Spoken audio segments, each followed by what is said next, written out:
Okay အဲ့တော့ဒီနေ့ဆရာတို့သင်မဲ့သင်ခန်းစာ VRF ရဲ့ BGP ရဲ့နှစ်ခုတွဲသွားမှာဟုတ်နော် VRF နဲ့ BGP နဲ့ပေါင်းပြီအဲ့တော့ဆရာတို့ VRF မှာနော်ဆရာတို့သုံးမဲ့အခုဒါ topology နော်ဟိုမှာ topology မှာဟိုဘက်နဲ့ဒီဘက်ကြားမှာတော့ဆရာတို့ဒါ BGP relationship ရှိဒါတော့ဆရာတို့လက်ခံဆက်တာဟုတ်နော်ဒါအောင်ဆရာတို့ဘာနဲ့ပေါင်းလဲ layer 3 VPN နဲ့ပေါင်းပြီးဆက်သွားမှာဒီပုံစံကဘာနဲ့သွားမှာလဲ layer 3 VPN နဲ့ပေါင်းပြီးသွားမှာနော် BGP relationship ရှိအဲ့တော့လောဆယ်ဆရာဒီ BGP ကိုဒီဘက်မှာလောဆယ် AS တရားတွေရတော့မရှိဆရာဥမာပြတာဟုတ်နော်အဲ့တော့ဆိုရင်ဒီထဲမှာရှိနေ AS ကဘယ်လောက်လဲ200 AS ဘယ်လောက်ပဲမှာရှိလဲ200ထဲမှာရှိဟုတ်နော်ဒါရဲ့ AS 200အဲ့ထဲထဲမှာတော့ဘာနဲ့တော့ထားမလို့ဆို OSPF နဲ့တော့ဟုတ်နော် OSPF routing ကိုသုံးမယ်သုံးမယ်ဆိုဆရာ router ဘယ်လိုလဲဆရာ၄လုံးဖန်ပြီးပါဒီ router မှာ share ရယ် blue ရယ် red ရယ် green ရယ်ဒါသူလဲ၄ခုဖန်ပြီးတော့အဲ့မှာဆရာက green ဆိုရင် green ရဲ့ network တွေမှာပြလာတယ် green ကို10.0 1.0 နော်ဟာဒီမှာသုံးတာလေ green ပြီးတော့ red ကြတော့ 1.10.1.0 blue က 1.168 1.0 ဆိုပြီးတော့သုံးတာလေပြီးတော့နောက်တစ်ခုက share ဆိုရဲ router ဒါစူးစောင်းနေမှာ router ဘယ်လုံးဖန်ရတော့၄လုံး router ၄လုံးရှိနော် share okay ပြီးရင်ဆရာဘာလို့ထားလဲဆိုတော့ဒီမှာဆရာချိန်ထားတာကဒီအောက်မှာကျတော့router နှလုံးဖန်ပြရတယ်ဘာကြော်တော့နော်ဒီထဲမှာလည်းဘာကြော်တော့နှလုံးဖန်ပြရတယ်နှလုံးမှာသူကပါလဲ red သူကကြတော့ blue ပေါ့ဒီမှာလည်းပါလဲ red ရှိတယ်ဒီမှာလည်းပါရှိတယ် green ရှိတယ်နော်ဟုတ်လားတကယ်ရှိရတော့စုစုပေါင်းဘာကြော်တော့ဘယ်လုံးရှိလဲဆိုတော့ဆရာက၄လုံးရှိတယ်၄လုံးပေါ့နော်အပေါ်တော့အောက်ကတော့မှာနှလုံးအဲ့မှာဆရာတို့ကဘာလို့လဲဆိုတော့ red router အချင်းချင်း OSPF adjacency establish လို့ blue ဆိုလဲ blue router ချင်းချင်း OSPF adjacency လို့ဟုတ်နော် OSPF router တွေလို့ green ဆိုလဲ green network ချင်းချင်းပါပဲလေ OSPF adjacency လို့ဒါဆိုရင်ဆရာတို့ router တွေမှာ green ဆိုလဲ green ရဲ့ routing table တစ်ခုနော်ဟုတ်လား OSPF နဲ့ router ထားတဲ့ network ရှိမယ်အဲ့ routing table ရှိ blue ဆိုလဲ blue အတွက် routing table ရှိမယ်နော် blue ဟုတ်လား OSPF နဲ့ router ထားတဲ့ routing table နော်အဲ့ဒါ routing table တွေအသီးသီးရှိကြတယ်ဟုတ်ပြီအဲ့ရှိတဲ့နေရာမှာဆရာဘာထပ်လုပ်ချင်လဲဆိုတော့ဟုတ်လားဆရာဒီ BGP တဲကိုဆရာဘာလုပ်မလဲဆိုရှင်ဟုတ်လား green ဆိုလဲ green ရဲ့ routing BGP တက်တဲ့ခါမှာသူ့ table နဲ့သူတက် green ကလည်း green ရဲ့ BGP table နဲ့ရှိရတယ် red မှာလည်း red ရဲ့ BGP table နဲ့ရှိရမယ် blue ကလည်း blue ရဲ့ BGP table နဲ့ရှိရမယ်အော် table ကဘယ်နှခုလဲဆိုတော့စုစုပေါင်းတကယ်ရှိတော့၄ခုရှိမှာ table ၄ခုအစတော့ဆရာတို့ show IP BGP နဲ့ကြည့်လိုက် table တစ်ခုပဲမြင်ရတယ်အခုက router ဘယ်လိုလဲ၄လုံးဖြစ်သွားတယ်၄လုံးဆိုတော့အဲ့ဒီ router မှာဆရာတို့ table ဘယ်နှခုမြင်ရလဲ၄ခုမြင်ရအဲ့ဆရာတို့အနေနဲ့ဘာလုပ်မလဲဆိုရင်ကိုယ့်ရဲ့အတွင်းပိုင်းမှာဒီထဲမှာရှိနေတဲ့ router တွေက IGP Interior Protocol နဲ့ရောက်ပါတယ် OSPF router အဲ့တော့ဆရာဘာလုပ်မလဲဆိုရင် BGP တဲကိုဆရာတို့ redistribute လုပ်ချပြတယ်ဟုတ်နော်ဒါဆိုရင် redistribute လုပ်လိုက်ဆိုရင် green ဆိုလဲ green ရဲ့ route တွေသူ BGP table တဲကိုရောက် red ဆိုလဲ red ရဲ့ route က red ရဲ့ BGP table ထဲမှာပဲရောက်အောင်နိုင်လောက်နော်သူ table နဲ့သူဆရာတို့အတီးတီးဖြစ်အောင်ဆရာတို့လုပ်လိုက်ပြီ okay ပြီးပြီဆိုလို့ရှိရင်ဆရာဘာဖြစ်ချင်လဲဆိုတော့ဒီနေရာမှာဒီ share network လေးကဒီ share network 200တော့ network ဒီ red ထဲကိုရောက်ချင်တယ် green ထဲကိုရောက်ချင်တယ်အဲ့နှစ်ခုပဲရောက်ချင်တယ် blue ထဲကိုဆရာသိနေရောက်ဒီအောက်က router ရဲ့ blue ရဲ့ routing table ထဲမှာကြည့်လိုက်လို့ရှိရင်အဲ့ဒီနော် blue ဒီ router ထဲမှာရှိတဲ့ blue router ထဲမှာကြည့်လိုက်ရင်200 0 network ရောက်လာပြီဆရာမြင်ကြည့်နော်အဲ့တော့ဘာဖြစ်လဲဆို200 network ကိုဘယ်သူပဲလာမိတော့ red နဲ့ green ရပဲလာမိရမယ်ဆရာဒီပုံစံလေးလိုချင်တယ်ဆရာဒီဆောင်းမဲ့ပုံစံနော် okay ကောင်းပြီအဲ့တော့ဆရာတို့ဘာလုပ်ပြီလဲဆိုလို့ရှိရင်အဲ့တော့ဆရာတို့ RD လို့ခေါ်တဲ့ route distinguisher ကိုဆရာတို့သုံးရလိုက်မယ် route distinguisher ကိုသုံးပြီးတော့ဆရာတို့ချိတ်ဆက်ရလိမ့်မယ်နော်ဟာလားဒါမှသာလျှင်ကိုကဘယ်တော့ကိုပဲထည့်နေတာလဲဘယ်တော့ကိုပဲထည့်နေတာကိုထည့်နေတဲ့ route တွေကိုအမှဆရာတို့ route distinguisher နဲ့သုံးပြီးတော့ကိုသွားခြင်းတဲ့ network တွေကိုအဲ့ route တွေကိုပြစ်ထည့်လို့ရတယ်ဟုတ်ပြီနော်ကောင်းပြီအဲ့တော့ဆရာ route distributor သုံးပြီးဆို route distributor ရဲ့ format ကဘယ်လိုသွားလဲဆိုတော့ route distributor AS number အနောက်မှာ number တိုက်တဲ့တန်ဖိုးတွေเนาะဒါကတော့ဗါလေ AS number ဖြစ်ရမယ်AS number ဆိုတော့ BGP မှာသုံးတာ AS number ပြီးနောက်မှာဆိုတော့ A number ဖြစ်အဲ့ဆရာတို့အဲ့ route distributor တော့ဆရာဘယ်လိုပြလိုက်လဲဆိုတော့အဲ့ဆရာမှာ router ဘယ်လိုလဲ၄လုံးရှိ red ရဲ့ green ရဲ့ blue ရဲ့ share ရ address ရ route distributor လေးဒီလိုခွဲလိုက် AS က200ထဲမှာ200သတ်မှတ်ထားပြီလို့ AS က200เนาะဒီခုဆရာ wine ထားတဲ့ wine ပေါ့เนาะဒီ network ကြီးကဒါ AS ဘယ်ထဲမှာရှိရလဲ200ထဲမှာရှိတယ်AS 200ထဲမှာဆရာတို့ဘယ်သူနဲ့ဘယ်သူနဲ့လာမှာလဲ red ရယ် green ရယ် blue ရယ်တီးတန်းစီလာမှာဖြစ်လို့အဲဆရာတို့က red green blue ပြီးတော့ဗာလဲ share route distributor ထဲမှာဆရာတို့က RD เนาะဟလား route distributor သတ်မှတ်လိုက်တယ်တစ်ခုပေါ့သူ့အတွက်လည်းတစ်ခုသူ့အတွက်လည်းတစ်ခုဒါတွေကဘယ်သူနဲ့တွဲမှာလဲဆိုတော့ BGP နဲ့တွဲတော့အဲ့ဒါလေး BGP ထဲမှာကြည့်လိုက်ရင်သူ့ table နဲ့သူတွေ့လိုက်မယ်ဟုတ်လား red ဆိုရင် red ရဲ့ BGP table green ဆိုလဲ green ရဲ့ BGP table blue ဆိုရင် blue ရဲ့ table ဒါမျိုးတော့တွေ့ရမှာဟုတ်လား AS ထဲမှာသူ AS ထဲမှာကြည့်ရင်200တွေက1 200တွေက2 200တွေက3ပေါ့ဒီပုံစံ table ဘယ်နှခုလဲ4ခုပေါ့စုစုပါ table 4ခုမှာအဲ့ table 4ခုမှာ BGP table ထဲမှာလည်းတွက်ကြည့်မယ်ဆို BGP ရဲ့ route တွေလေအဲ့ထဲဘယ်သူတွေရောက်လာမှာဆို red ဆိုရင် red ရဲ့ network တွေပဲရောက်လာတယ် green နဲ့ blue တွေမပါလာဘူး green ဆိုလဲ BGP table ကြည့်လိုက်ဘယ်သူရဲ့ network ပဲရောက်လာ green ရဲ့ network တွေပဲရောက်လာ BGP table ထဲမှာ blue ရဲ့ route တွေမရောက်လာ blue ဆိုလဲ blue ရဲ့ network တွေပဲ BGP table ထဲကိုရောက်လာအဲ့ဒီမှာဆရာဘာထက်လုံးလဲဆိုရင်ဒီ share ဆိုတဲ့ network အဲ့ network ကိုဆရာကဘယ်ထဲကိုထည့်ချင်တာဆိုတော့200 network เนาะအဲ့ network တွေကနော်လားသူလဲ AS ဘယ်လောက်လဲAS 200ပေါ့သူလဲ AS 200ထဲမှာရှိတာ200ဆိုရင်မဲ့သူက router တက်တက်တလုံးနဲ့သူလဲအဲ့သူတွေမှာရှိတဲ့ route ကိုဆရာဘယ်သူတွေထည့်ချင်လဲ red နဲ့ green နဲ့ကိုဆရာထည့်ချင်တယ် red နဲ့ green နဲ့ကိုထည့်ဟုတ်ပြီနော် okay အဲ့ဆရာဘယ်လိုလုပ်မလဲကြည့်အောင်နော်အဲ့တော့ဆရာတို့သုံးရမှာတော့ဗာသုံးမှုလို့ပါလေ route distributor route distributor အဓိကတော့ကိုဘယ်တော့ကိုဘယ်ထဲထည့်ချင်တာလဲအဲ့ဒါကိုထည့်ဖို့အတွက်သုံးရတယ် route distributor ဆရာပထမတစ်ခေါက်ချိန်ခဲ့တာ route distributor မပါခဲ့ပုံမှန်ဒီတိုင်းပဲချိန်ခဲ့တာဟုတ်ပြီနော်အခုအဲ့ပုံမှန်တိုင်းပဲချိန်ရင်းနေရနေမှာတစ်ဆင့်နော်လားအခုဆရာတို့ကဘာထပ်တိုးလာလဲဆိုတော့ဒီ share ဆိုတဲ့ router ထဲမှာရှိနေတဲ့ network ကို red နဲ့ green router နှလုံးထဲကိုထပ်ပြီးတော့ route update ထည့်ပေးတာဒီစနစ်ကိုဆရာထပ်သုံးတာနားလည်လား okay ကောင်းပြီဘယ်လိုလုပ်မလဲဆရာကြည့်ရအောင်နော်အဲ့တော့ဆရာအခုလုပ်ထားတဲ့နေရာမှာဟာလာ green ဆိုတဲ့ဒါ green and network red network blue network တွေဆက်ပေးထားတယ်အဲ့မှာ blue မှာ1916ဒီမှာလောတယ်2.1ဒီဘက်ကကျ1916 2.2ပေးထားတယ် red က172.10.3.1 172.3.2ပြီးတော့ဒီဘက်မှာ red ရှိပေးတဲ့ခါကျတော့3.3ပေးထားတယ် green ကကျတော့10.0 2.2ဒီမှာတော့10.2.1ဟုတ်ပြီနော်အဲဆို topology ကကြည့်ရင်ဆိုတော့ဘယ်လိုပုံကြီးဖြစ်နေ network ကတီးကြစီတော့တီးကြစီထွက်နေနော်ပုံဖော်ကြည့်လိုက်မယ်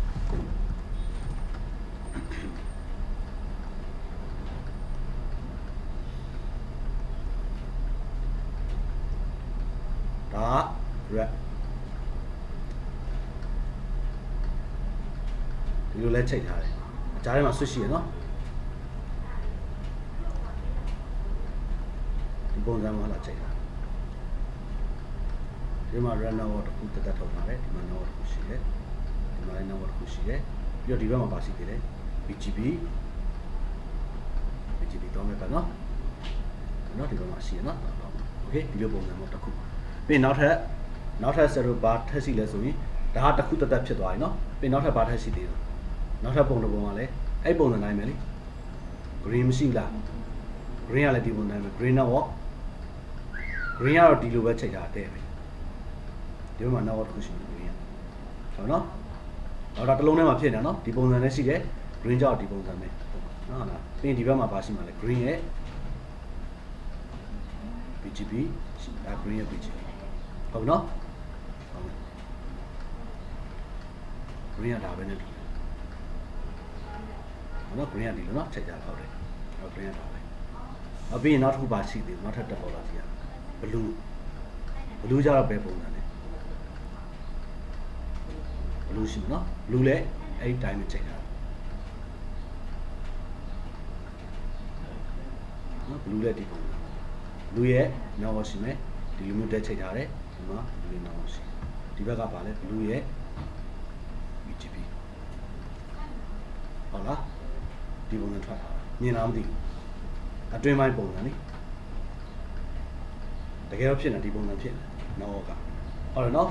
သူ့ဟာနဲ့သူတီးသန့်ပြီးပဲအဲ့ထဲမှာဆရာဘာထပ်ရှိလဲဆို share ဆိုတဲ့ network လေးရှိတယ်နော်လား share network ဒီဘယ်သူတွေလဲရအောင် channel ဒီဒီကိုလည်းရောက်ပြရမယ်ပြီးရင် green နဲ့ကိုလည်းရောက်ပြရဟုတ်တယ်မလားနော် green နဲ့ကိုလည်းရောက်ပြရမယ်ဘယ်လိုလဲမပါဘူးလေလူတွေမှာတော့မပါဘူးဟုတ်ပြီနော်ရမယ်နော်ဒီပုံစံဖြစ်သွားတာခေါ်လိုက်တာအတွင်းထဲမှာဒီပုံစံကြီးဖြစ်သွားတာနော်3ခုပေါ့ဆက်တိဆောက်ထားတာကဲစလိုက်ရအောင်โอเคအဲ့ဆိုရင်ဆောင်းနေနဲ့ခေါ်လိုက်မယ်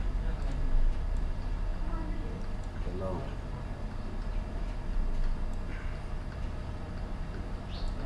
အော်ဒါလူသား3လုံးနော်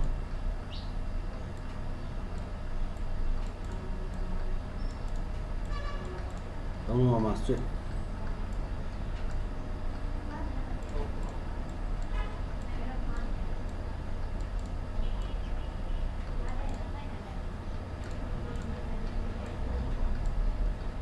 အခုမိုက်ကိုရှင်းမယ်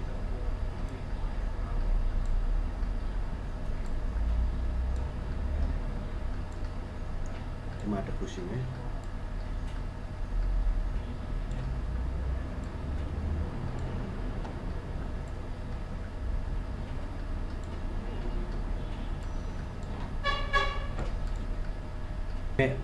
ဆရာဒီနေ့ BGP လို့သာပြောတာတကယ်တမ်းဒီနေ့တင်သွားတဲ့ BGP က MBBGP ပဲဆရာတို့ပုံမှန်တောင်းတဲ့ BGP နဲ့အတူတူပဲเนาะဟုတ်လားဒီ BGP ပဲဒါဒီ command ပဲပြင်ရရတာဟုတ်ပြီเนาะဒါပေမဲ့ဘယ်လိုခေါ်လဲဆိုတော့ခေါ်တဲ့ပုံစံတော့ပြောင်းသွားတယ်ဘယ်လိုခေါ်လဲ MBBGP ဘယ်သူနဲ့တွဲသုံးလိုက်တာလဲ VRF နဲ့တွဲသုံးလိုက်တာเนาะ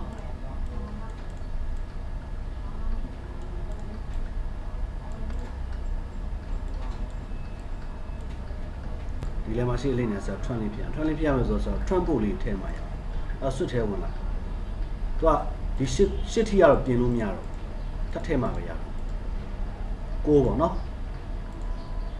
ဘာလို့အောင်လဲတော့1 2ထဲ9ရယ်10ရယ်17 3လေးထည့်ရပြီနော်ဟုတ်နော်9 10 17 3လေးထည့်လိုက်တော့နောက်ဆက်ချိန်ရင်ဒီမှာ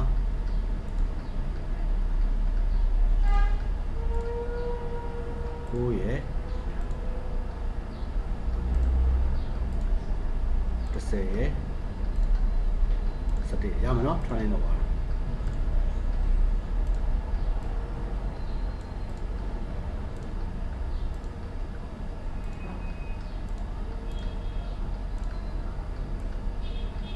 ဒါ share နော်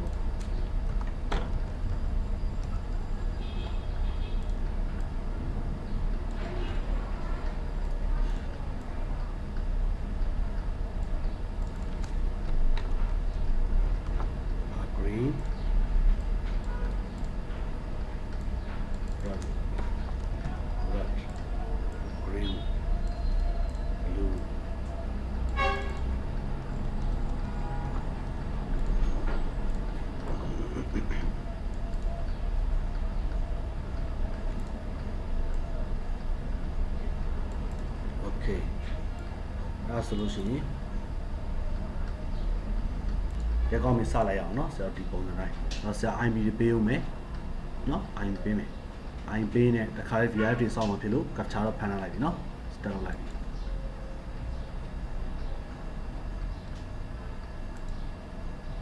BGP ကိုနောက်ဆုံးမှ run မယ်เนาะအခုဆရာတို့စလို့မှာ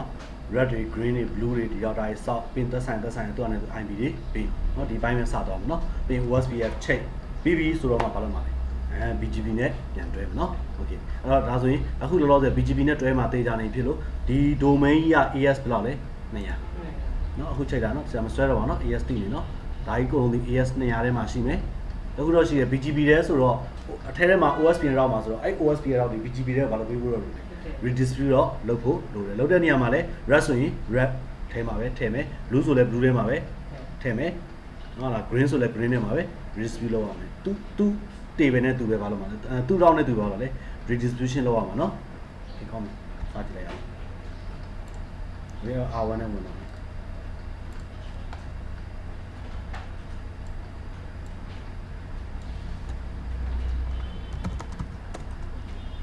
ုတ်လား okay IB VRF okay VRF ပါပေးမှာဆိုတော့ red အနာခေါင်းနဲ့အဲ့မှာ question နဲ့ထပ်လာရင် RD ဆိုတာရှိတယ်နော် route distinguisher RD red ဒီ1ရပါပြီပြီးရင် exit နဲ့ထွက်မယ်ပြီးရင် IB VRF ဘယ်လောက်လဲ green RD 2ပြီးရင် IB VRF blue RD 3ပြီးရင် IB VRF share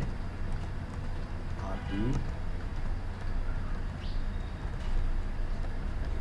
ဒါဆိုရင်ရှေ့မှာကြီးတဲ့200ဆိုတာ AS number เนาะ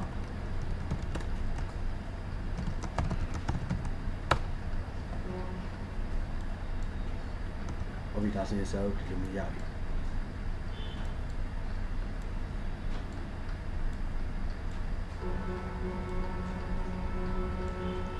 နော်ဆရာတို့ generate တွေရတယ် blue ရဲ့ green ရဲ့ red ရဲ့ share ဒါဟုတ်ပြီအဲ့ဒါဒါဆိုရင်ဆရာတို့ကဘာဆက်လုပ်မလဲဆိုတော့ I'm ပေးမယ် I'm ပေးမယ်ဆိုတော့ interface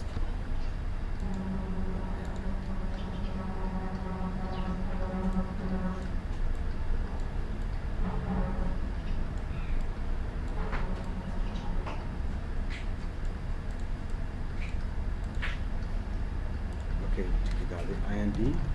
G 0/0 IB VRF 14 ဘယ်ထည့်ရမှာလဲ share ဟုတ်နော်ဒီ IB ပေးမယ်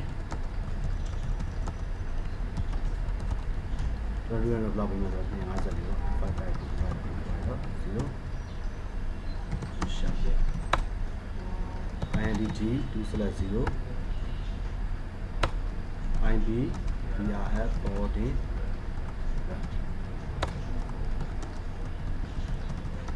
7.10.1.252.255.255.0တော့နောက်ကိုနော်လိုပို့ပြီးချက်လဲလို့ရလို့လေ VO မှာဆိုရင်လေတကယ် cell DI စောက် VRF ကိုတုံးပြီးတော့သွားတာပုံများတယ်နော် ID 9 နောက်ဒီမှာလေတော့ physical router တစ်လုံးလုံးပေးမယ်ဆိုတာဒါပဲပေးမှာ virtual router ပဲပေးမှာပေါ့နော်ဒါလို့ physical router ထည့်ပြီးပါနော်အဲ့လိုပုံစံမျိုးတွက်လက်သူ router အတွင်းထဲမှာလေနော်အားကြောင့်တော်တော်များတယ်တုံးတာဟုတ်လား VRF တွေကိုအများကြီးတုံးကြတယ်ထဲကြည့်လိုက်အဲ့ VRF တွေအများကြီးစောက်ပြီးတော့သွားတယ်တော်တော်ရှုပ်ပါနော်နော်အဲ့ခါကျတော့ဒီစာ troubleshoot လုပ်ရဟုတ်ပြီဒါဆိုရင်ဒါပြီးသွားပြီဆို red ပြီးသွားပြီဆိုတော့ IBG 3/0 IB VRF green IB address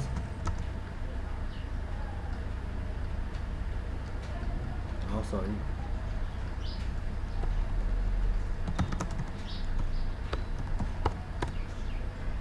IB VRF 40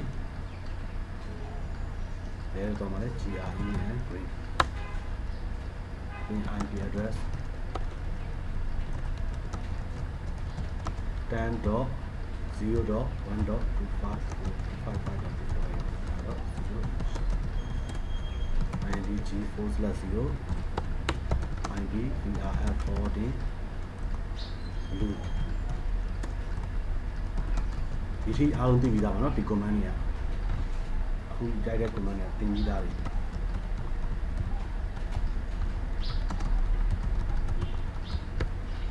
ဒီလိုရှာ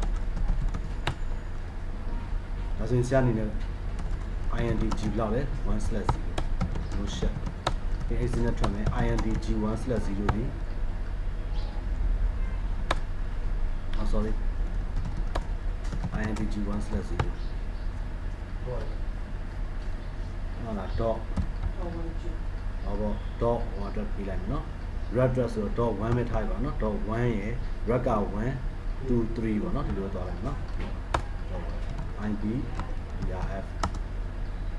အဲ့တော့1 dress ဆိုဟိုဘက်လည်း1ပဲနော် IB VRF and transmission dot 1 2 VLAN ဘလောက်တော့လဲဆိုတော့ဟိုအတွက်ပြီးလိုက်10လို့ထားလိုက်နော်10 20 30ဒီလိုပေးလိုက်နော်10 pin IB BRF forwarding into the red rather to say red IB address 172.10.3.1255.25.25.248 yeah no IND G1/0.2 encapsulation at .1 to 20 IP BRF forwarding at green that's it data field no then B20 no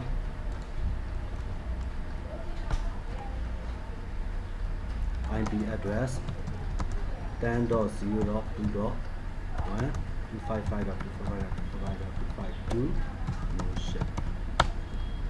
IND G1/0.3 pin encapsulation .1 to field and block 30 IP address 192.168.2.1 255.255.255.252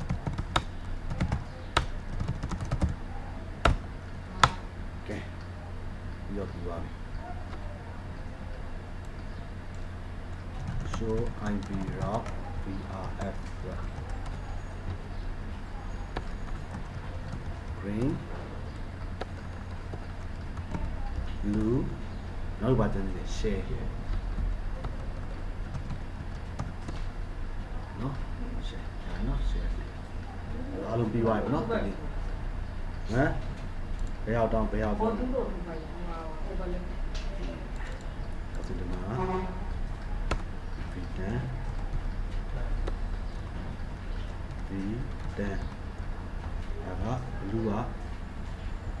blue V 30 okay I do your done no I won't be white no I do your done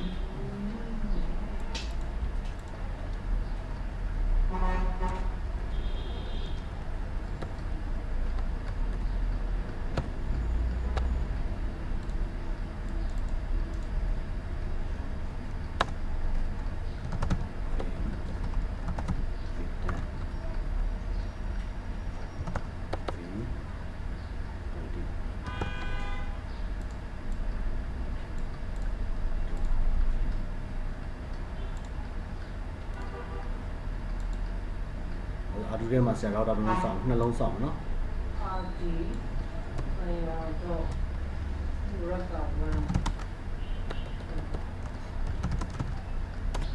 IB VRF red IB blue rolling open my BGB balu route distributor တွေ့ရလေ BGB ပါလို့တော့နော် ဟုတ်တယ် BGB ပါလို့တော့မပါဘူးလေမတွဲမလိုတော့လေဟုတ်ပြီနော်ဆိုအောက်ကပါ BGB မလာဘူး မလာဘူးဆရာဘာလို့မှလည်းပြောလိုက်တယ် redistribute လောက်ချပလိုက်တယ်လို့ပြောပြီးပါတယ် okay very good IB VRF IBVRF ဘာလို့မှလဲဆိုလို့ရှိရင် blue okay ဒါဆိုနှစ်ခုရပြီလာပြီဆိုတော့ IND G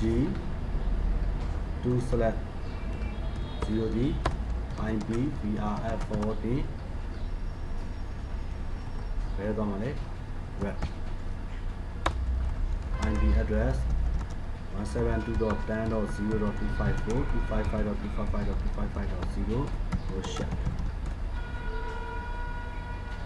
Asumi Lavi Abi IND G3/0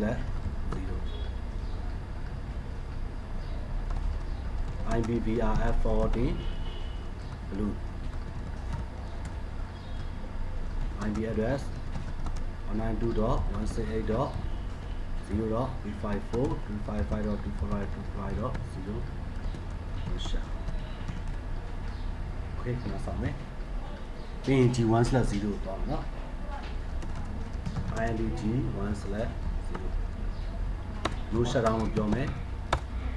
no shut ရင်ပြောမယ်เนาะ no shut ပြောပြီးဆိုတော့မှပြီးရင် IND G1/0.1 encapsulation ဒီ level ထဲမှာရှိအောင်လေ ban အဲ့တော့မှ IP address IP VRF 14 114 ကဘယ်သွားမှာလဲ red IP address 172.10.3.255.255.255.248 okay ဒါဆိုရင်နောက်တစ်ခုက IND G1/0.2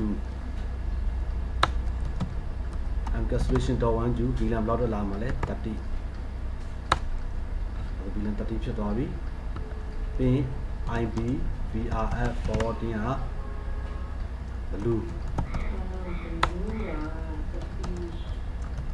ဟုတ်လား red ပြီးသွားပြီအခု30တက်ရောက်ပါ192. ခုနက30ထည့်ပြီးပါပြီ 2.255.255.255.255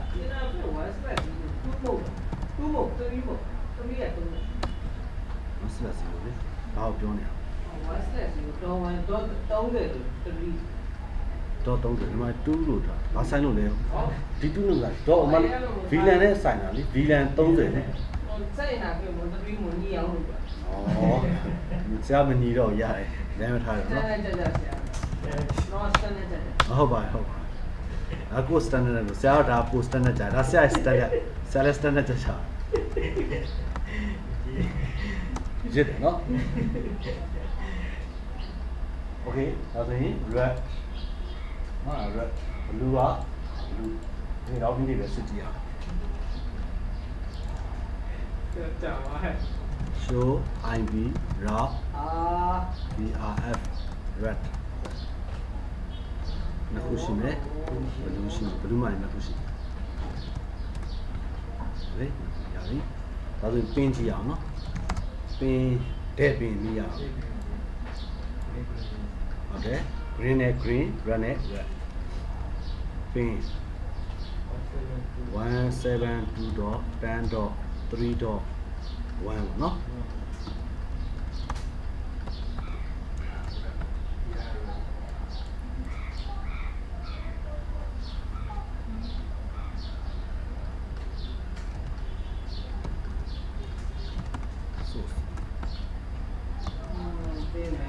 source က gigabit 2/0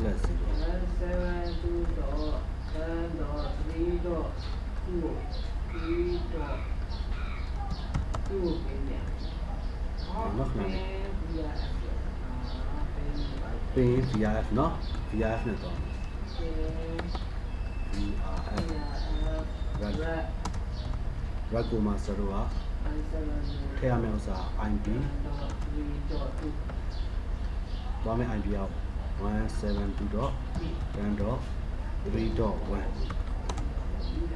0.1 မှာ source interface က gigabit 2/0 တော့နော် gigabit 2/0 နော်ပြီးတော့နေပါဦးခဏလေးမရောသေးပဲဆက်သွားပြီအဲလောတဲ့ 1/0 ပဲမြို့မှာတဲ့ပဲဟုတ်တယ်တဲ့ပဲမိပါမယ်1/0 နာပြရတောင်းဟုတ်တယ်ရိုးရှက်မရိုက်ခင်ဟိုပေါ်မှာ1/0ရိုက်ခဲ့တယ်မမိနေပြီမမိနေပြီဟာရစ်တယ်နော်ဟာဘာလို့လဲကိုကဒါဆိုရင်3နဲ့ D1 နဲ့မိဘာလို့မမိလဲသူတက်တယ်အဲ့ဆိုရင်ဆရာအခုဒီကနေဒီကိုမိပြီဆိုတော့ပြီးရင် blue ချင်းနဲ့မိရအောင်ဟုတ်တယ် blue ချင်းနဲ့ blue ချင်းမမိ blue BLUE blue IB 192.168.2.1 นี่เนาะ2.1 မတူမလားလို့ငါရှင်းနေเนาะ တူမလားလို့ Sao vậy? Mà rồi này. ရပြီဒါဆိုရင်ထပ်ဆက်မယ်အဲ့ဆို R2 ပြီးသွားပြီနော် R3 လဲပေါ့နော်နောက်ကတော့ like ကြည့်ပြီနော်ဆရာ comment တွေကကြံပါဆိုလို့သတိထားနေရတယ်ညာလို့ right man ဒီ R2 R3 À, risky đi mà đâu này, IBGB chia nhau nhiều. Wow. အဲ့ဆို India နဲ့ဟိုပါ IBGB ထပ်ထဲမှာရမယ်ထည့်လေရတယ်လေရတာပေါ့ရတာပေါ့ရတယ်အဲ့ဆိုဒီထဲမှာပဲဒီမှာလဲထည့်ဒီမှာလဲထည့်အဲ့ဆိုခုန RD အကုန်လိုက်တက်မှတ်တော့ဆရာလို့အဲ့လိုမလုပ်တော့ဒီအထိတ်မှာပဲလုပ်လိုက်ဟုတ်တယ် review တဲ့ခါကျတော့ BGB တွေကအတွင်းထဲထိမပါလာမှဆိုးတာဟုတ်တယ်မလားနော်အဲ့ဒါဆိုရင်ကိုယ်တစ်ခုရှိတာကိုယ် transit ဆိုရင်တော့တစ်မျိုးပေါ့ကိုယ် transit မဟုတ်တော့တော့ review တာလုပ်လိုက်တော့စပတ်သိလားကိုယ် transit ဆိုရင်တစ်မျိုးလေ transit ကိုစီကနေဖြတ်ပြီးနောက်ထပ် AS တစ်ခုထပ်သွားပြီဟိုလိုတယ်ဆိုရင်တော့အကုန်လုံးပါအောင်တော့လိုက်ထည့်ပြီး IBGB တွေပါလိုက်ရပြီစပတ်မြင်အောင်ဒီဆရာနောက်ဆုံးတော့အထက်ကို AS ကပြီးပြီအဲ့ဒါမှနောက်ထပ် AS တစ်ခုနဲ့ဆရာထပ်ပြီးတော့ချိတ်ဆရာမရှိဘူးဆိုတဲ့အနေအထားမျိုးဆိုရင်တစ်မျိုးပေါ့ဟုတ်နော်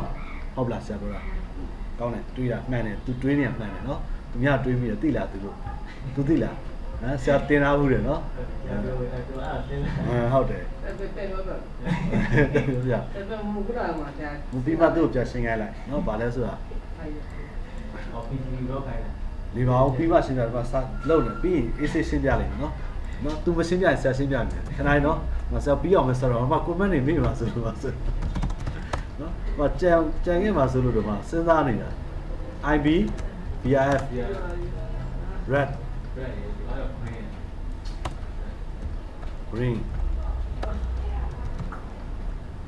À, rồi thì chúng tôi cũng phải tu to pin. INDG 1/0 နော်ပေါ့ G2/0 IB BRF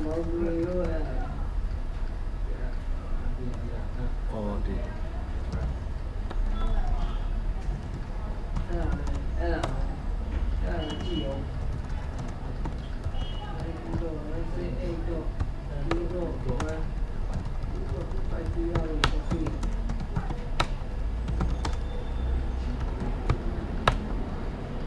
IB BRF forwarding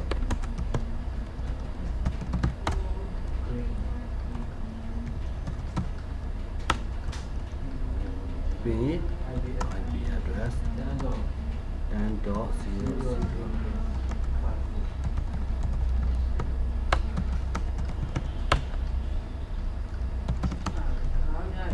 fellowship association tower you freelance 10လာနော်10 IP BRF forwarding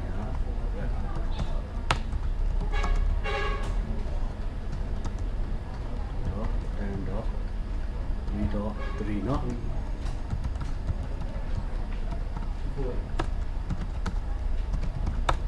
IND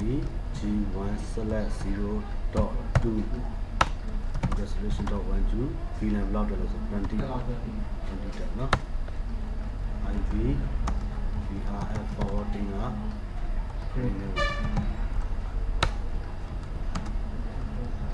address 10.0.2.2 sorry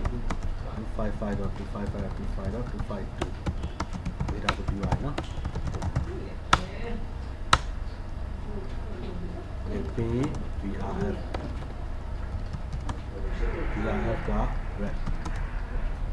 ဒီမှာ 172.10.3.1 3.1 လည်းရမယ်2လည်းရမယ်ရနော်ပြီးရင်10.တဲ့ပုံစံမျိုးဖြစ်တယ် 2.1 green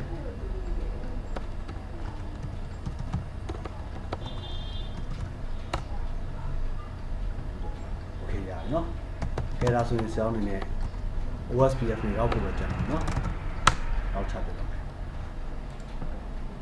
okay အဲ ဆိုရင် R1 နဲ့ကိုသွားမယ်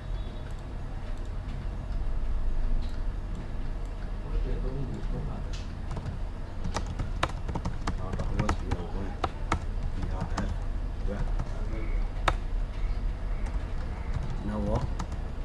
172.10.1.0 sorry router အရင်ပြီးနော်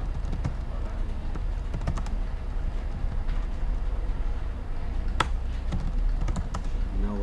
172.10.1.0.00055 OSP မှာဒီ area ရကစားရင်ပို့တော့ရှိ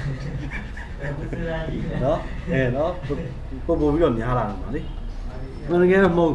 ဟိုတစ်ခုချင်းစီရှူတော့တစ်ခုချင်းစီအခုကတပြိုင်နဲ့လုံနေရအောင်လေသူ့တော့တာနဲ့သူ green ဆို green red ဆို red ကြီးပဲဆိုတော့မရှုပ်ဘူးနော်သူကလည်းသူပဲအဓိက VRF ထည့်ပြီးမယ်လေနောက်ခုကဆိုသုံးလုံးစာကိုတပြိုင်နဲ့တန်းပြီးတော့လုံနေရဆိုတော့တစ်လုံးကလုံလိုက်တစ်လုံးကတော့တစ်လုံးကအုံနောက်ကခေါင်းကချိန်သွားတဲ့ခါကျရှုပ်သွားနော်နောက်တစ်ခုကဒီဘက်မှာ run now 172ဟုတ်ပါတယ်ရှင်းပါတယ်စက်သိပါတယ်တန်းတော့3.0 0007ပေါ့နော်Yeah, 0. Then auto course reference bandwidth. Yeah, no. Đi đâu về? Hợp lý. Then now đó OSPF 2 VRF là green mà nó. Green đó là. Then thêm ấy router dash ID 0002 ini auto host reference boundary data nó dan do aku sebagai yang green lah dan do 0.0.0.0.0.0.3 green ด้วยလို့နော်ဟုတ်လား green area now 10 dot 0.1.0.0 area 0 now ကုန်ပါပြီ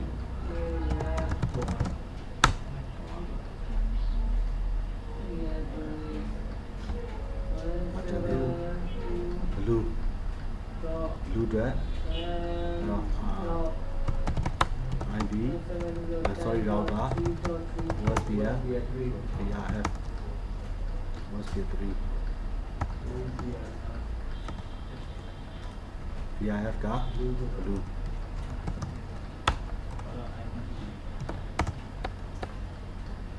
now router dash ID 0003 now auto course reference bandwidth now 192.168.2.0.003 area 0 now 192.168.1.0.000.255 area 0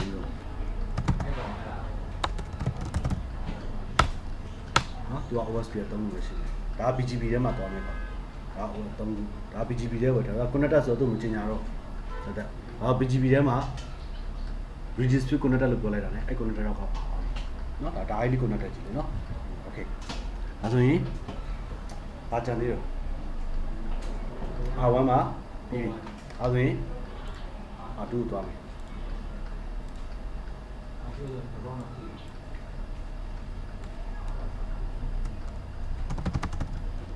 ဒါမှလည်း router OSPF 1 VRF right okay အဲ့တော့ self ဘာလုပ်မလဲ router dash ID 000 လောက်ထားမယ်4 3 ပေးရနော်4နောက်က172တော့10တော့3တော့0.000.0.0 7 area အဲ့ဒီကို4ပေးလိုက်ဟိုလေအဲ့ဒီဘာပေးပေးရလဲကြားပါခုကြားရအောင်ပေးတယ်ဒီကဲပေးတယ် oh sorry auto course ကြံနေတယ် reference bandwidth now what 7.10.000055 area နော်ပြီးသွားပြီ IB OSPF VRF blue နော်ဘာသာရေးချမ်းတယ်ဘာသာရေး ဘက်ကဝဲလာတာပေါ့လားဘက်ကနော်ဘက်က ခက်တည်နဲ့ IB ရချစ်ကုန်ပြီ အဲ့ဒါ 2 အဲ့ဒါလောက ID ကိုထားတာဒီမှာရ outer dash ID 0005နော် ဒီကအဲ့ red ဆို red မှာရောက်နေ auto course reference bandwidth ကnow ကနှစ်ခုထည့်ရမှာနော် blue 192.168.000055 area 0ရဲ့ဟုတ်တယ် now 192.168.2.0003 area 0ဟုတ်တယ် adjacent establish ဖြစ်နာဆောင် come on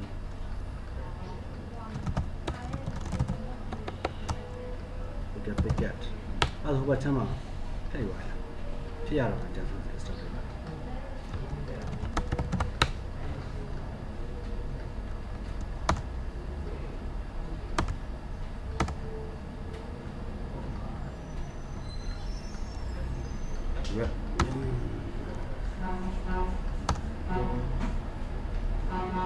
အဲ့တော့အပေါ်မှာ OSPF ကထည့်တာတစ်ခုလဲသွားတယ်ဒါမှန်နော်လူနော်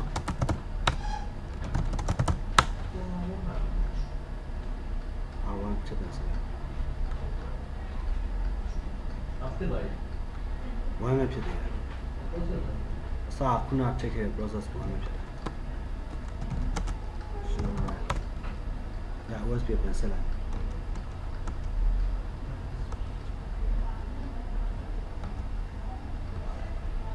ဘလူးနော်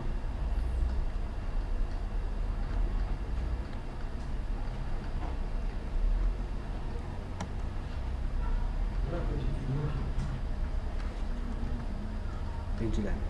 ပင် VRF က BLUE blue 192.168.2.1 ဆိုင်လာပြီလားပြင်နော်ဟုတ်လားဆိုင်နောက်ဘောဒီတော့ အမှန်မမိသေးဘူး2.2မိရအောင်နော် ဟုတ်တယ်ဒီလိုပြင်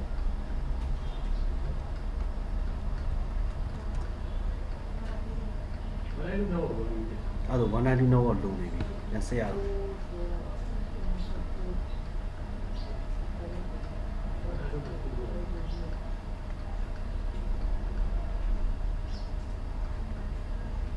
လူရှယ်ပါပါတယ်လူရှယ်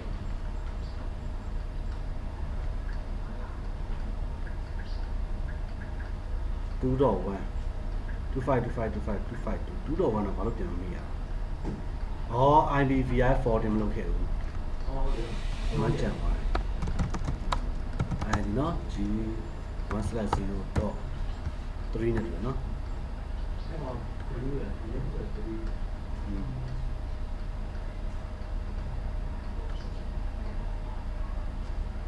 4တော့ပြီးတော့ခက်တိန်နဲ့ဘယ်မှာတော့ထည့်လိုက်လဲအော်ဟုတ် sorry ဒီမှာတော့ကြည့်ရအောင် ဒီဆိုင်လာပြီတော့အဲ့ဒီရတယ်ဆိုင်လာတယ်ဒီရအောင်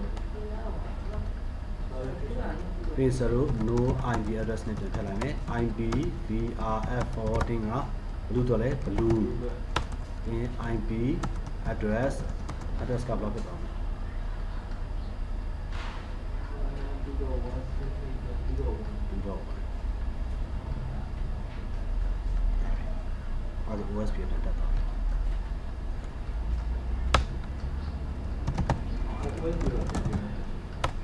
တက်သွားတယ် OSP ပြန်တက်သွားတယ်တက်သွားတယ်နော် အဲ့ဆိုရင်နောက်ထပ်ဒီဘက်ချမ်းပြီးသွားပြီနော်ပြီးသွားဆိုတော့ R3 ဘက်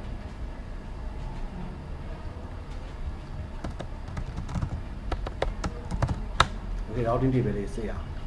show IP route VRF web ဒီနော်ဒါတက်လာပြီပြီးရင် show IP route VRF ပါတယ်လေလူထဲမှာတက်သွားပြီနော် Okay မှန်တယ်ဒါတွေကမှန်နေပြီဒါဆိုရင် R3 ထပ်သွားမယ်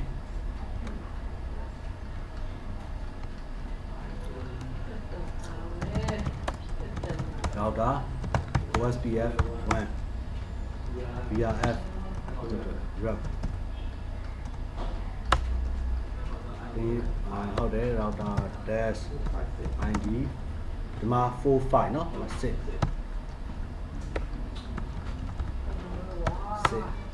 ပင် auto post reference bandwidth က1000နောက်က 172.10 တူရင်းဘိုင် on ရနေတယ်ဒါနော်နောက်172.10.3.0.000.7 area 0ဒါပဲနော်ဒီတက်ပါis it router OSPF 2 VRF GRE and green router dash idea 0007 auto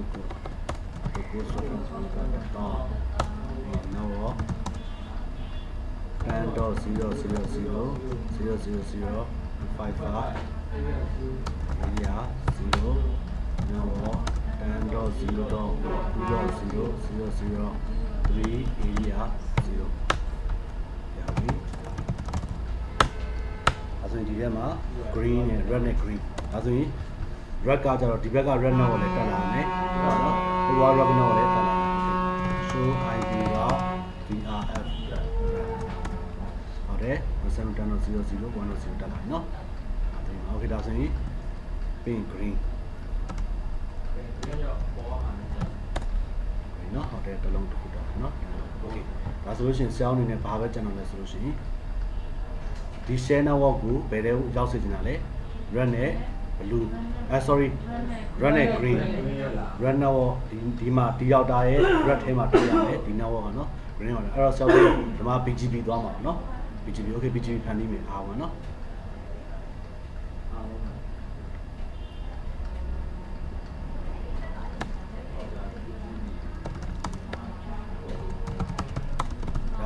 BGP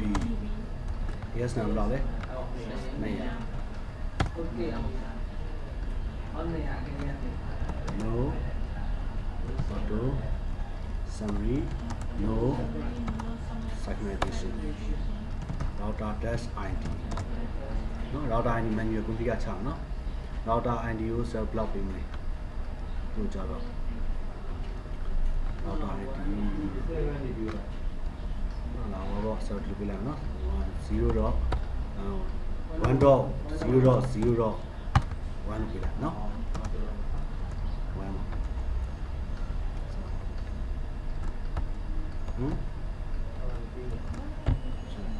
နော် router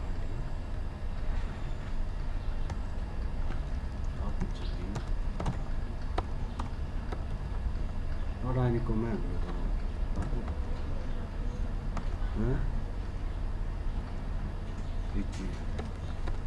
ဆရာခုရောက်နေဟာ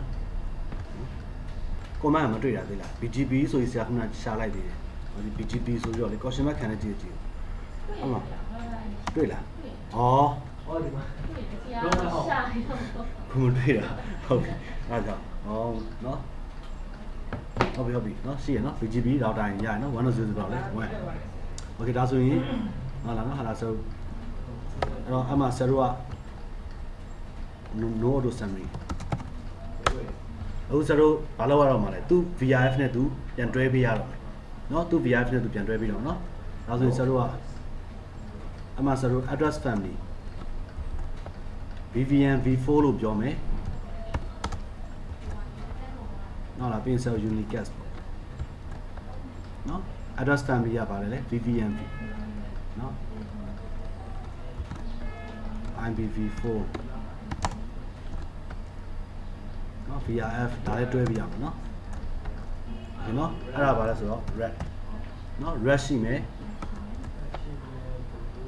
address family IPv4 red name အဲ့ဒါမှာဆိုတော့ခဏเนาะချက်ကြည့်လိုက်ပါဘယ်သူရှိနေတဲ့အထဲမှာ red ရှိမယ်เนาะ red hobby ref ကိုမှအမှဆရာတို့ကမလုပ်မလဲ redistribute ဒါအခု red ထဲရောက်နေเนาะ redistribute ဘယ်လိုလုပ်ပြီးမှလဲ OSPF process ID ဘယ်လောက်ဖြစ်မလဲဘယ်လောက်1เนาะ1ပြီးတာအဲ့ဒါဆို1ပေါ့1 ဟုတ်လား matrix ကဘယ်လောက်ထားဟို interface bandwidth က loss ဘယ်လောက်လဲ 1G ဆိုတော့10လောက်ရလိမ့်မယ်เนาะ10ထားလိုက်မယ်10ပေါ့ရเนาะဒါဆိုရင် BGP ရဲ့ကိုရောက်သွားပြီเนาะရောက်သွားပြီ BGP ရဲ့လို့စနေနဲ့အခုထပ်ပြီးတော့ test တီးဆောင်အောင်ပါ is it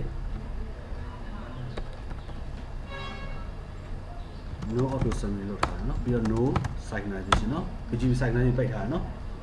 ဒါဆိုရင်ကျွန်တော်နောက်တစ်ခုကဘာထပ်သွားမှာလဲဆိုတော့ address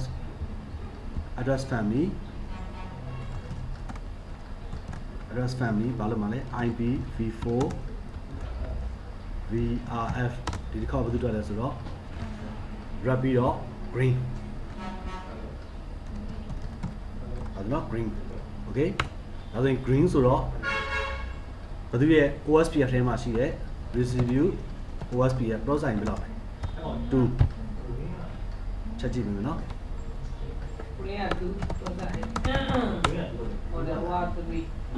အခုဘာလုပ်နေလဲ route တွေ receive ထည့်နေနော်သူနောက်နဲ့သူထည့်နေပြီဟုတ်တယ်2 green อ่ะဒါဆိုရင် redistribute OSPF 2 matrix ဘယ်လောက်ပဲလဲ30ရောက်ပါပြီနော်နောက်တစ်ခု green ပြီးတော့ဟုတ်ပြီ exit track address family VVMV4 ပါလဲ blue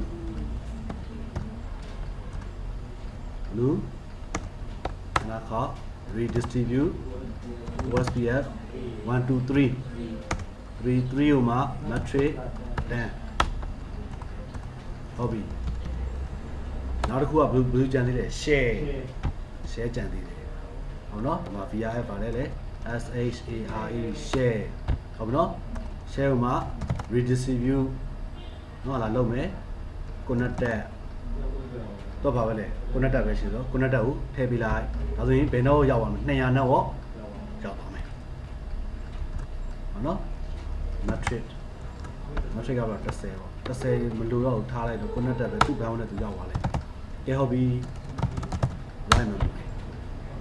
အဲ့မှာဆို show IP BGP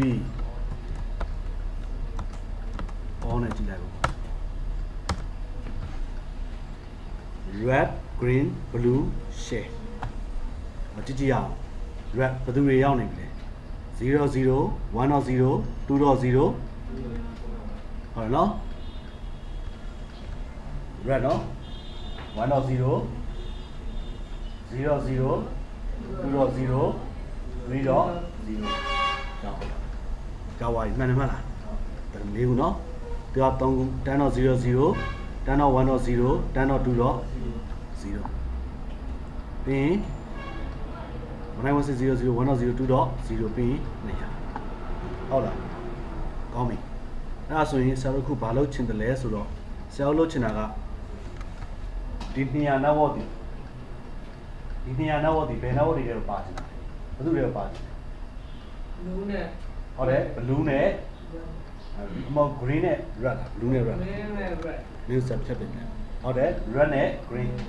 ဒါဆိုရင် red ထဲကိုလည်းရောက်ချင်တယ် green ကိုလည်းရောက်ချင်တယ်ဘယ်သူတွေကိုမရောက်ချင်လဲ blue ရဲ့တော့မပါဘူး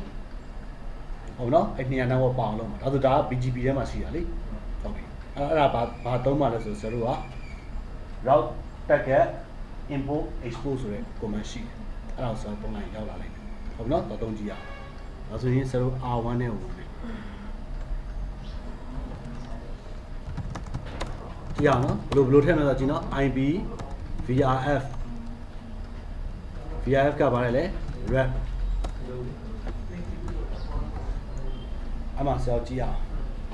အဲ့ဒီ import export လေးကိုနော်လာခွက်တက်အောင်သင်ပေးလိုက်မယ်ဒါဆိုရင်အခုဆရာတို့ကလုပ်ချင်တာကဒါဆိုရင် red ထဲမှာရှိတဲ့ route တွေကိုဘယ်ထဲရောက်ရှင်လဲဆိုရင် share တွေကိုလည်းရောက်အောင်နော်ဒါဆို BGP table ထဲမှာဝင်လာမယ်ပြီးရင်ဆရာတို့က show ဒီ BGP table ထဲမှာအခုလက်ရှိဘယ်သူပဲရှိလဲ200ပဲရှိတယ်ဘယ်သူနဲ့ရောက်လာမလဲဆရာထပ်ထည့်လိုက်ရင်ဆရာထပ်ထည့်လိုက်မယ်ဆိုဘယ်သူတွေရောက်လာမလဲ1ဒီ red ထဲမှာရှိတဲ့ဒီ route တွေဘယ်ထဲရောက်လာမှာလဲ share ထဲရောက်လာမှာနော်ပြီးရင်ဆရာဘယ်သူ route တွေလိုချင်သေးလဲ green ရဲ့ route တွေလည်းဘယ်ထဲရောက်လာမှာလဲဒီ share တဲ့ VRF share တဲ့ကိုရောက်လာမယ်ဟုတ်နော် okay အဲ့တော့ဘာလုပ်မှာလဲသွင်းပါလေသွင်းမယ်ဆိုပါလေ import ဟုတ်နော် import ဘယ်သူတွေကိုသွင်းပါလဲ route distributor ဒီကောင်ဘယ်လောက်လဲ299ဟုတ်လားဒါဆိုဘယ်သူနဲ့သွင်းပေးရမှာလဲ red နဲ့ green နဲ့မှာဘယ်သူကို import လုပ်ပေးရမှာလဲ200တော့200 column ဘယ်လောက်လဲ99 okay ဒါဆိုရင် import ပေါ့ import 200 column ဘယ်လောက်လဲ99ဟုတ်ပြီ green မှာလဲ import 200 column 99 import လုပ်လိုက်ဆိုတော့ तू က export လုပ်ဖို့လိုလားမလိုလားလိုရင်ထက်200 column 99 तू export လုပ်သူ export သူကိုယ်တိုင်သူ့ကိုယ်သူပြန်ထည့်ပေးရအောင်နော်။ तू export လုပ်မယ်ဆိုတာသူ့ကိုယ်သူသိအောင်။ဒါဆိုရင် IPGP တွေကိုရောက်ချအောင်။မြင်လားမသိဘူး။ဒါပေမဲ့မပြီးသေးဘူး။ blue ထဲမှာ share ထဲမှာရှိတဲ့ဟာကိုလည်း blue ထဲထည့်ပေးရမှာ။ blue နဲ့ red ထဲကို import လုပ်အောင်။အဲ့တော့ဘာလုပ်ရမှာလဲ။ import ဘယ်ထဲမှာလဲပြော200 column 1 import 200 column 2ဟိုတနေ့မှာနော်သူပြောဆရာတဲ့ import export တယ်သူဘာမှမသိတော့ဘူးလေအဲ့တော့ပြောဦးတယ်လေပြောသေးလားမှတ်မိလားအခုသိပြီလားဟုတ်ဒီမှာ import ဒါပေါ့ BGP နဲ့တွဲသုံးမှသုံးတာโอเคဒါဆိုရင်200ဒါဆို import လုပ်လိုက်ပြီဆိုတော့ဒါလုပ်ပြီလေသူလုပ်ပြီဆိုတော့အဲ့ဒါကိုဘာလုပ်ဖို့လုပ်လဲသူ export ဟုတ်တယ် EHPORD export 200 column 1နော်လားပြီးရင် EHPORD export 200 column နှစ်သူကနှစ်ရောက်သွားတယ်ဒီဒါပဲအမှန်လည်းအဲ့ဒါပြီးโอเค yes စရအောင်တော့ဒါပဲကျန်တော့နောက်ဆုံးနှစ်ချုပ်ကိုမလို့လေအဲ့ဒါခဏနော်ဘာလို့ကောင်းလဲ import export ပဲတောင်းရမှာလေအဲ့ဒါကြီးမလို့လေခိုင်းနော်ဒါဆိုခုရောက်နေဆရာ red ထဲရောက်နေနော်ပြန်ဝင်မယ်နော် IBVIF red မှာ question ခဏလိုက် route target တွေ့လိမ့်မယ်route dash target import 200 column 99ဟုတ်နော်သူလည်းမလုပ်ရမယ် export လုပ်ရမယ် export ကသူကတင်သူပြန်တော့2 column 1ရပြီအဲ့ဒါ external track နောက်တစ်ခုကဘာလဲ GREN green route dash target import 200 column 99နော် route dash target export 200 column ဘယ်လောက်လဲသူက2ပေါ့နော် green က2နော်2 okay အဲ့ဒါရင်0တစ်ချက် exit နဲ့ထွက်ပြီးတော့ share ကိုသွားမယ်နော် ID VRF share e ပဲနော် share လာ route target ဘာလို့မလဲ import လုပ်မှာ import မလုပ်သေးဘူးလို့လေ export ပဲပြောလိုက်သူကသူပဲ export လုပ်လိုက် export 200 column 99အဲ့ဒါဆိုရင်0ခဏဒါလေးကြည့်လိုက် show IP BGP ဟောတော့အဲ့ဆိုရင်လက်ရှိနေထားတဲ့0 import export လုပ်ထားနော်200တော့0မရောက်လာသေးဘူး200တော့0နော်လား0 172 show IP တော့ ဒီနော်မရောက်တော့မရောက်လာသေးဘူးရောက်လာတော့ show running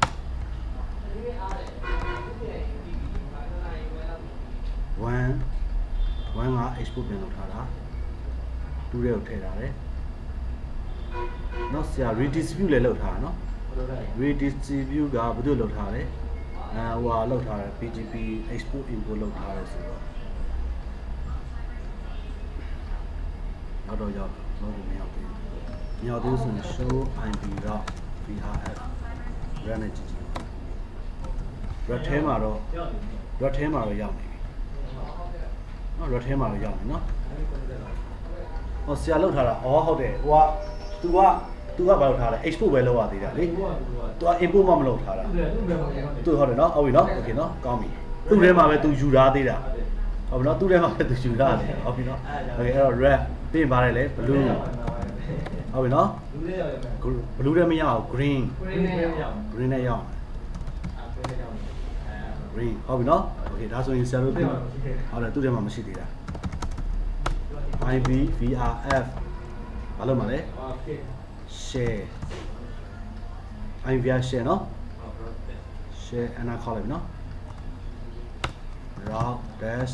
target ကိုမှခုန import ဟုတ်တယ် import လုပ်တော့မှာနော် import ဘယ်လိုလုပ်မှာ200 column 1ဟုတ်နော်200 column 1နဲ့2နဲ့ထည့်လိုက်ရင်ရပြီ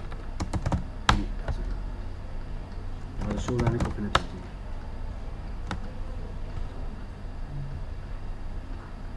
okay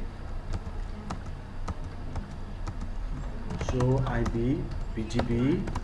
or ဒါမျိုးမိုက်ရနော်